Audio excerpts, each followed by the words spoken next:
Next up is CSS Animations. Within this same template that we have set up, we can see an animation that occurs with the gray box. If we hover the gray box, it will slowly move across the screen. This is done through what's known as CSS Animations, and it's within the code. If we look up to the CSS section of the template, you will see that we have an animation class.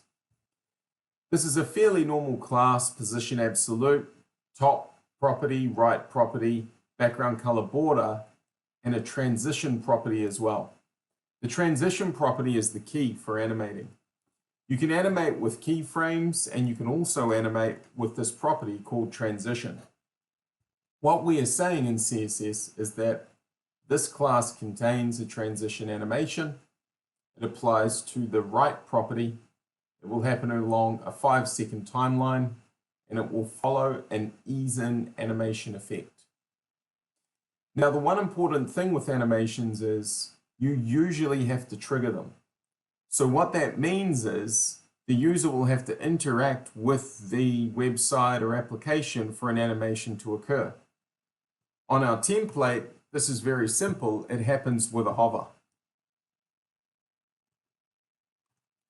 The good thing about CSS is you can apply hover events with CSS.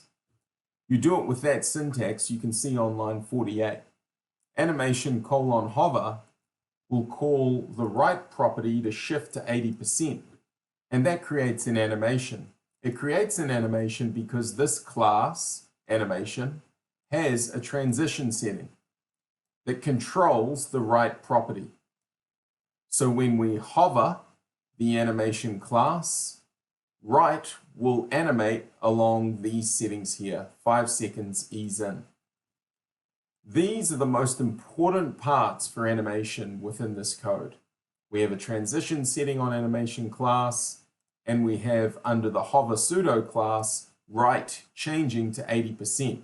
You can see that originally right is at 0%. That's how you create an animation. If we look for this animation class within the HTML, you'll see that it's placed within the box. Here's the box right here. That represents the gray box on the screen. Here we can see the box animation. There's the class applied to this box and the animation occurring. Now with CSS Animations, as we mentioned, you can use the transition property. And transition applies to these different properties which are used in what we call shorthand. You can say the transition property you want to apply. You can say the transition duration. You can say the transition timing function and the transition delay. Our transition property within the code is right. Our transition duration is 5 seconds. Our transition timing function is what's known as ease in. You can see here on the W3 Schools link that they represent all of the different transition timing properties that you can represent, or timing function. The first one being linear. It's constant, doesn't have a swing to the effect. Ease starts off fast, slows down. Ease in is the opposite. Slow, then speeds up. Ease out, fast, then slow. And then ease in and out. So you can use these different effects to create visual animation effects. You can use each one to make the animation slightly different. It's called a transition timing function. The other thing you can use with animation is what you can see here on the code as transition delay. If you want to use transition delay, all you do is you apply the transition delay property, and then 1 second will occur before the animation happens. Now, one thing I'd like to discuss is the trigger for the animation.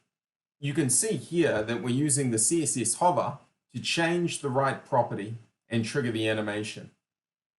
This is fine if you want to have animations start when a user hovers something. But you may want animations to begin for other reasons, like after a certain amount of time, when a user clicks, or if user scrolls down the screen. This is quite easy to do, but it moves beyond the realms of CSS. If you want an event to control the animation, we're going to have to move to jQuery. Let's do that now.